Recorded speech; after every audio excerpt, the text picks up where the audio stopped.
as I was saying, I just got this brand new monitor here, and I've decided that it's enabling me. It's a crutch because I have a problem, and it needs to get out in the public that I have too many tabs in my No, browser, that's not a like problem. That's not, hundreds of well, tabs. no. I have 4 monitors, and they all have their tabs, and it gets to the point where there's just a sliver. So I need to know the icon of the thing I'm looking for, and then I'll lose it, and so I'll just create a new tab. But now that I have this nice wide monitor, I'm like, hey, I can see. Hey, man, I'm like, oh no, this just means I'm embrace going the to put more tabs. tabs. No, no, just embrace the tabs. So Ugh. Google's got or Chrome's got a great feature. You can group all your tabs into tab groups. All right, and I so have been told about that. you know that's the real Hey, enabler hey, there. instead of using meth, why don't you just go straight to crack? That's And it, so with man. crack, you could really condense it down to cocaine. Yes. So, anyways, today's all about gap analysis for profit. We kind of got on a roll in a community update a few days ago, and I thought, hey, this would be a great podcast episode. Yep. And the idea of doing gap analysis with clients is usually done by engineers to prove your client wrong, or hey, look, you need me, rather than doing a gap analysis and then lining it up and saying, hey, here's how places that you're kind of missing the mark and it's hurting your business, and we Hurting can your actually help business. you here. Yes.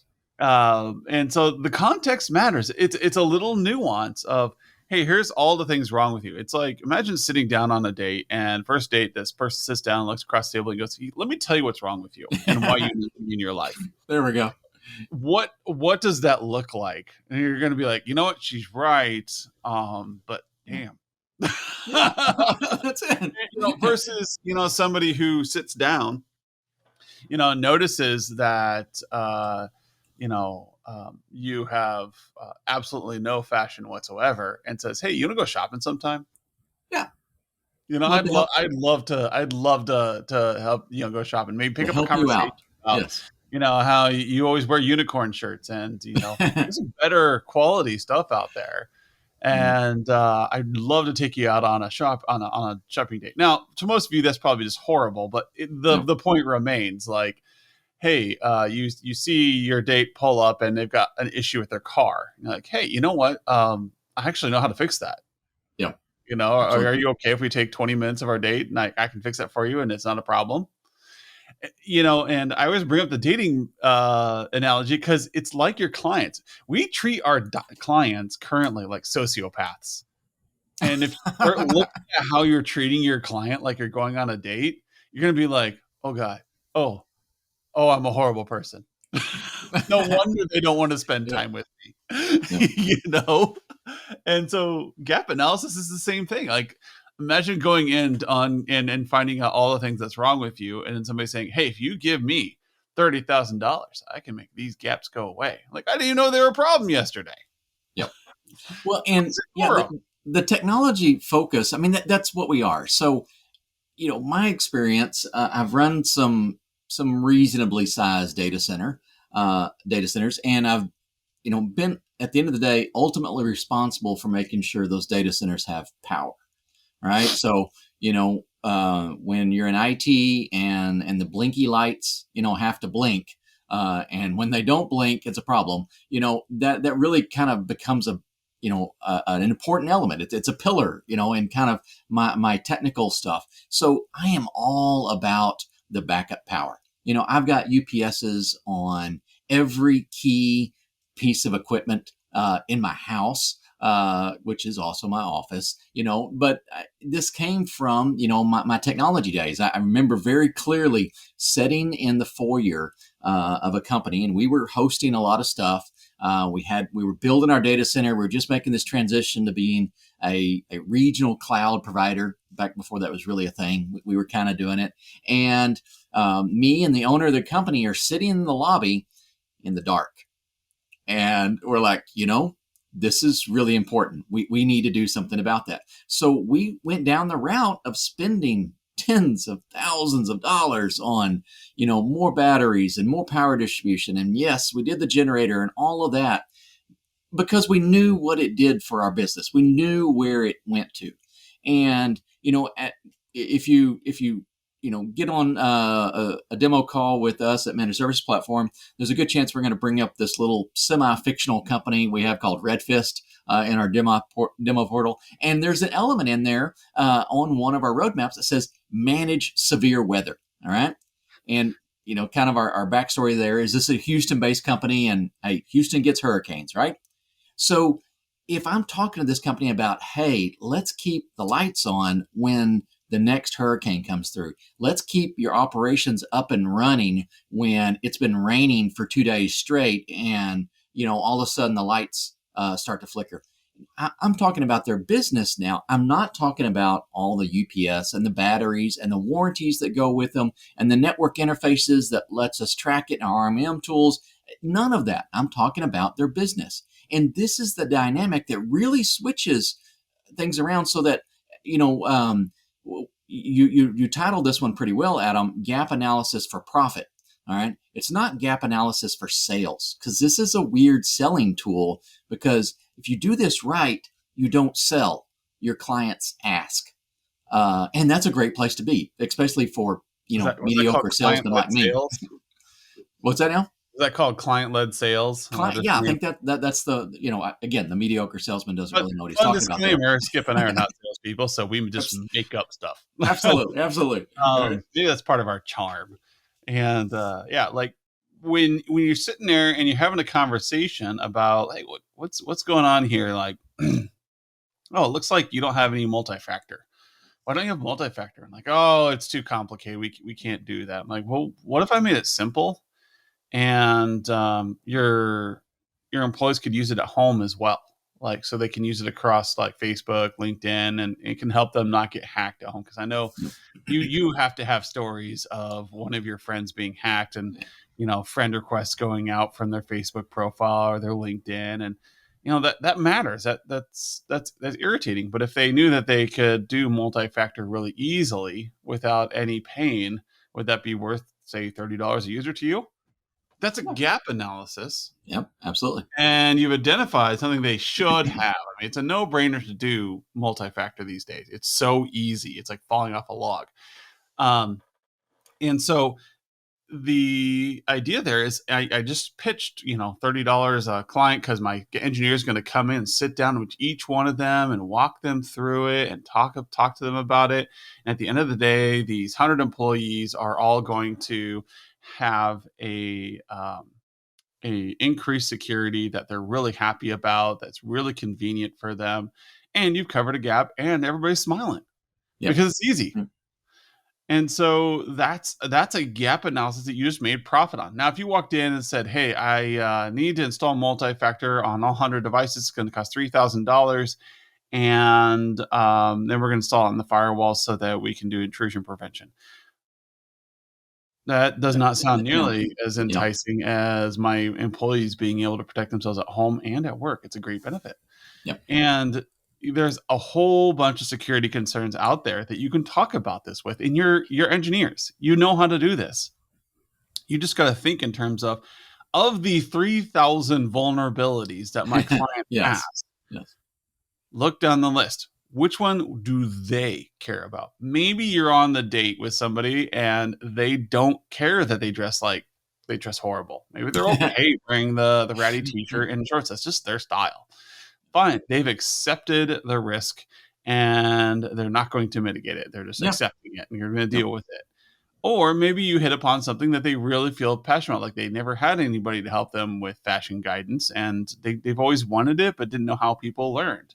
Maybe they didn't have a sister that showed them how to do this stuff, or never had a best friend who walked them through a good stylish wardrobe. And you're the first person who's called it out. But you got to read the situation. And you have to read the situation, read what they care about. That's really important. And let me make a little play on words here to kind of, separate the two paths. So, we're talking about gap analysis, but to do this, lots of times we use gap reports of some point. And the report may say, hey, there's a gap in all of these different areas, but you have to look at your client and you have to understand, does this gap matter to them or not? You have to analyze that. And if it's not an important element, if it's not something top of mind for them, maybe you need to educate them. Maybe they need to understand how important it is and the impact to them. But you need to start with the ones that they do know. Let's start with the low hanging fruit and move from there. Again, another story. There was a time I was working with two different banks, and they were both local, decent sized banks, and we were running through their regulatory audits. And we got into some stuff about mobile apps, right? And this has been a few years ago. So kind of the up and coming market for your mobile banking app. And one bank was approaching it in a very aggressive manner.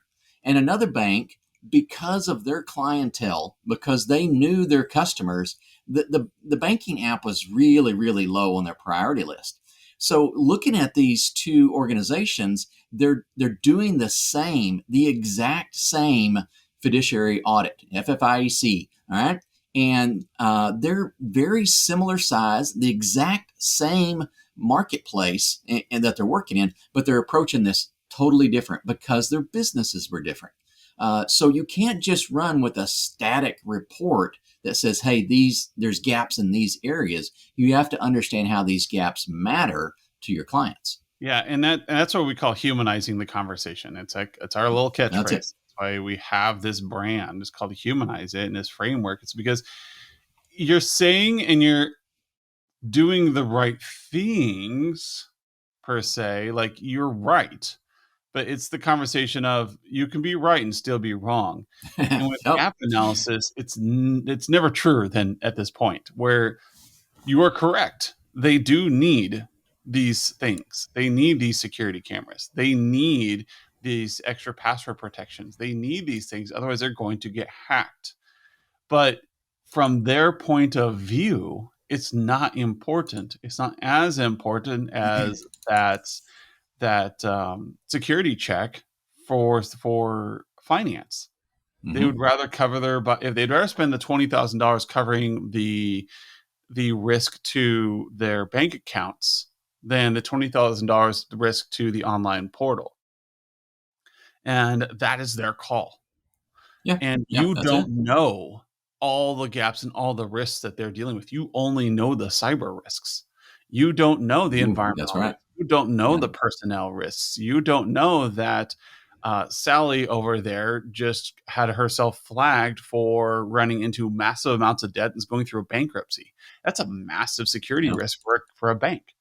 And so they are going through all of this, and they're trying to mitigate risk across a giant portfolio. And if you don't see that portfolio, your stuff's never going to rise to the top. Or if you do see the portfolio and you don't align your security gaps with their business gaps, then you're going to be misaligned. Again, just like the date. You're out there and somebody says you need to dress better, and maybe you don't care.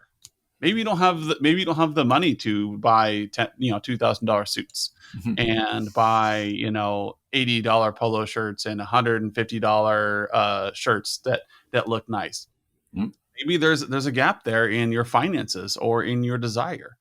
So somebody could talk to you all day about how you need to dress better and how you need to present yourself better and how you will get better dates and your dates will be more successful if you dress better, but you don't care because you're in between jobs, or maybe you like your grunge look. Maybe you're from the 90s and that's just your style. You like it and you like wearing the old shirts, and that's okay because the person on the other side of the table needs to either accept that about this person, e.g. the business, or they need to decide, maybe we're not a good fit for this.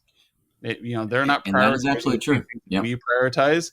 We may not be a good fit. Well, if you still want to be in the relationship, then you need to learn more about the person across the table and what's important to them. Maybe this person across the table is just getting into the foodie scene. Maybe they're just learning about things, and you're like, oh my gosh, I've got a culinary background. Let's start working down the list. And I've got some great hole in the wall restaurants I'd love to introduce you to. Again, that's the dating scene and how it affects the the business scene. And we use this knowledge all the time because it works, because you guys are in such a rut with your gap analysis that you think that if you present the data well enough, that the person across the table from you at the business is just going to get it and buy. Right. And a lot of times what happens is you beat them over the head long enough, they finally give in, or you finally they made the connection on their side. Like, oh, wait, yeah, that would affect Charles' job. That'd probably make it a lot easier. Oh, wait, my mother-in-law got hacked the other day, and that MFA really makes sense. But then it's kind of random on whether or not you're going to hit or not. You're not in control of the sale. It's just whether or not they had a life event or something happened in the business that triggers a link. But if you can make the link for them, even better. Yes. Well, and I know some of our listeners right now, some of the kind of a key account managers at MSPs, and you're saying, yeah, that all sounds good, but my clients trust me. All right. And I hear this over and over again, and it's not true. Okay. Your clients do trust. There's a lot of you who have earned that trust over years of work. You've built a relationship. And when you sit down at the table with this technology solution, and maybe you try to explain it, maybe you try to, turn it around into some sort of, simplified term or whatever. But at the end of the day, your clients look at you and you're passionate about this technology that they really need. And they go, all right, well, I think we've got money in the budget this time. I'll do that. That's a lot of work. And at the end of the day, that's blind trust. All right. And you've earned that blind trust through a lot of probably very, very hard work. But here's the problem. You can lose that blind trust in a heartbeat. All right. Yes. And so if you want to build anybody who has kids knows this for a fact. Yes. If you want to build real trust with your clients, then partner with them. Come along beside them. Work with them on their problems. They'll see and understand what it is, the value that you're bringing. And here's kind of the unfortunate side of it. Not everything that you work on is going to turn out the way we all hope it will, right? But your clients are part of that process. They understand the goals. And if they see that, hey, we were going to manage the severe weather events, okay? It didn't quite work. Yeah, we had a problem. We didn't. Most of it worked, but this part didn't. All right. But they see the progress. They can see what worked, what didn't work, and they really do understand the technology. And that is going to make a dramatically better trust relationship than just, beaten over and over and over again on problems until you develop that blind trust. And that's a hard place to be. And to be honest, I think a lot of MSPs out there have built their business on blind trust. And it's hard work. It's hard work. And a lot of CEOs are that way too. Like they okay, I found a good person. I'm just going to accept what they have to say as long as it's in budget. Yep. And that's a whole different world. And I can tell you there's a whole world of profit to be had out there when you, even with a high quality relationship, you still say, here is what I would like to do or what we should do together and how it's going to benefit us both. Mm-hmm. So if I do this thing, it's going to create less tickets and I have to send less people on site. And for you, it's going to increase your security to the point where you have to pay us less for these tickets, or you have less downtime so you don't have to hire as many personnel. Yep. And so what if you had an extra 3 to 4 hours a week on your schedule with your small staff? That'd probably be worth a lot to you. Let's mitigate it by doing this. All it takes is one security breach and you're out for 40 hours. And when you've seen this happen, or maybe it did happen, or it's going to happen because security is on the rise or security attacks are on the rise right now, and most of them can be mitigated by this thing. And your client is concerned about it. That is a good sell, but you still have to align with their business risk and how it pertains to them and how you're both going to work together on this and move forward. So in that high trust relationship, this happens really quickly because you know them, they know you. They know you have their best interest at heart. And then you as well know their business to the point that you can make recommendations that fit. And you're not just randomly grabbing a recommendation with that is the key. Part. Yeah.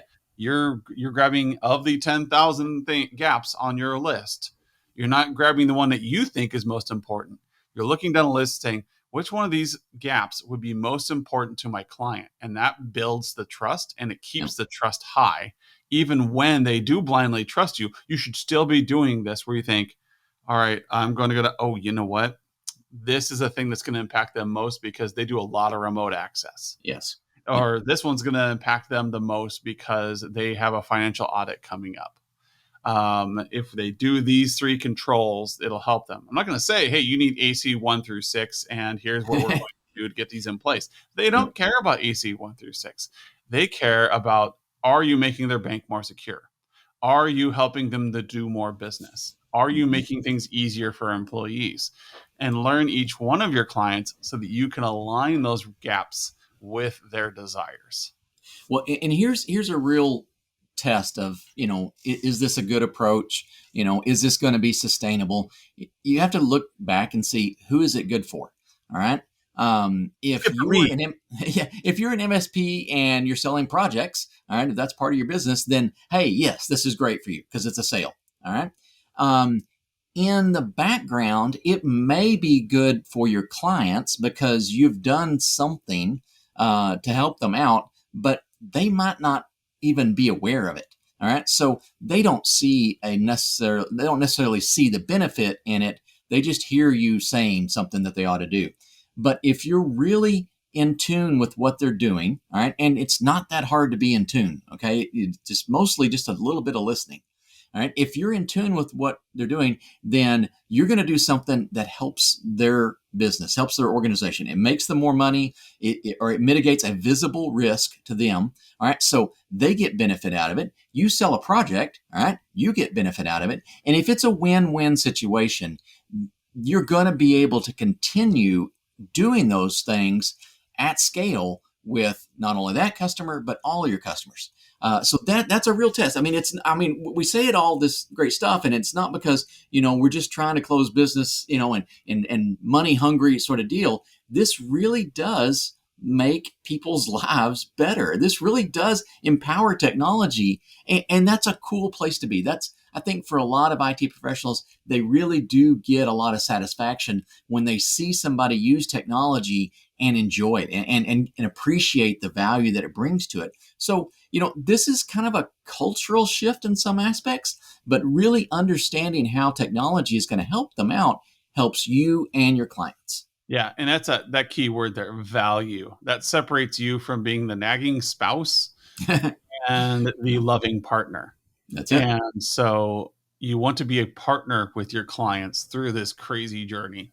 You don't want to be the person nagging them all the time about which gaps they need to cover, how many thousands they need to do. Like, did you sweep the kitchen today? Did you pick up this? Did you do that? Yep. And instead, it's like, hey, if we do this, here's how we're both benefiting from it. Here's how it makes the lives better. Let's work on this as a group so that rising tide floats all boats. And that will separate you from the nagging husband, nagging wife, nagging kid, nagging partner, whatever it is, and turns you into a value-added partner for life. And if you do that, your client will never go away from you because you get it. Right. Every time there's a list of 1,000 things, you're picking the 5 things that actually matter to their business and helping them move forward. I have a number of vendors I work with to help me with finance, marketing, web design, API design. And I can say 100%, I would not be where we are today as a business if I didn't listen to their advice and if they didn't say, hey, Adam, I see that you need this in your company. There's an opportunity right now you should be doing the paperwork for, or you should be doing this campaign for, and it will net you profit. And I didn't know these things. I had no idea they're out there. And because of them, we are doing amazing things today as a company because they identified something that would help me. They didn't say, hey, I can sell you more accounting. I can sell you more web design. I can sell you more marketing. Here's something that'll make you look shiny. They said, hey, I see your campaign. I see what you're trying to do. I see where you're struggling. Here are things that we can do to help, and they're going to accelerate you. And they did. And so I will be loyal to these people forever. Yeah, They really forever, partnered because with you. they have made me more money than they have cost me by a large margin. Mm-hmm. So, and that's how you do gap analysis. Find gaps that fit your business. Find gaps that fit your clients. Don't find gaps that match your profit margins. Right. And if you do that, you will have a relationship and a high perceived value with your clients that will last decades. I love this topic. I think this is a great one. I'm glad we stumbled across it in our community update this week. Anybody's willing to join our community updates, you can find them on our managed services platform /events page. Managed services platform has been undergoing a major facelift. It'll now soon be Humanize IT, powered by managed services platform. And this whole makeover is part of our commitment to helping people have better conversations rather than presentations. Thank you.